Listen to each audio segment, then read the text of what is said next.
রাত তখন 1:15। তিনি দোতলা থেকে এলগিন রোড দেখলেন। নিঝুম, নিস্তব্ধ। পথে পথে গোয়েন্দার টিকটিকি, যাতে কোনো মাছি গলতে না পারে। সেদিন লন্ডনের হেডকোয়ার্টার্স তো জানত, Subhash Chandra Bose, the greatest enemy of the British Empire. লালবাজারের কমিশনার স্যার ফেয়ারওয়েদার নির্দেশিকা জারি করেছেন, এলগিন রোড অবরুদ্ধ করো, বাঙালিকে বিশ্বাস করি না। পাঠান ছদ্মবেশ নিয়ে আয়নার সামনে দাঁড়ালেন সুভাষ। নিজের বিছানার দিকে তাকালেন। কি হবে নরম শয্যায়, যদি কান্না শুনতে না পাই? গাড়িতে এসে বসলেন। গাড়ি কলকাতা পার হয়ে জিটি রোড ধরল।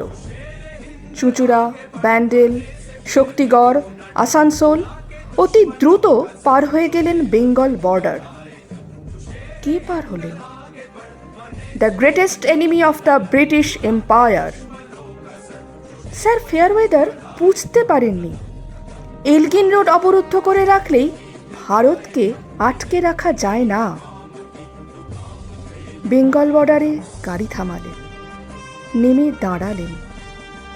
পূব দিকে মুখ করে প্রণাম করলেন বাংলাকে। মুখে বললেন, মা। গোমো জাংশন। এইখানে দিল্লি কালকা মেল থামবে, ফ্রন্টিয়ার এক্সপ্রেস। ততক্ষণে সারা কলকাতা জুড়ে শুরু হয়ে গেছে তল্লাশি। সুভাষ দাঁড়িয়ে আছেন সমাহিত, জনমানবহীন গোমো জাংশনে। ট্রেন এসে দাঁড়ালো।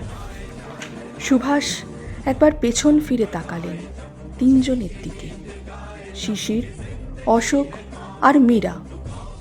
তারা আর তার ভাইপো নয়, যেন তিনজন শিকল পরা মানব মানবী। তাকালেন অপমানিত ভারতবর্ষের দিকে। তিনি যাবেন কাবুল কান্দাহার হয়ে জার্মানি। তার লক্ষ্য নিজস্ব সেনাবাহিনী, তার লক্ষ্য স্বাধীন ভারত। গোমো জাংশনে তখন শুধু কুয়াশা, এক ভারতবর্ষ কুয়াশা। শিশির, অশোক আর মীরা পায়ে হাত দিয়ে প্রণাম করলেন তাদের কাকাকে।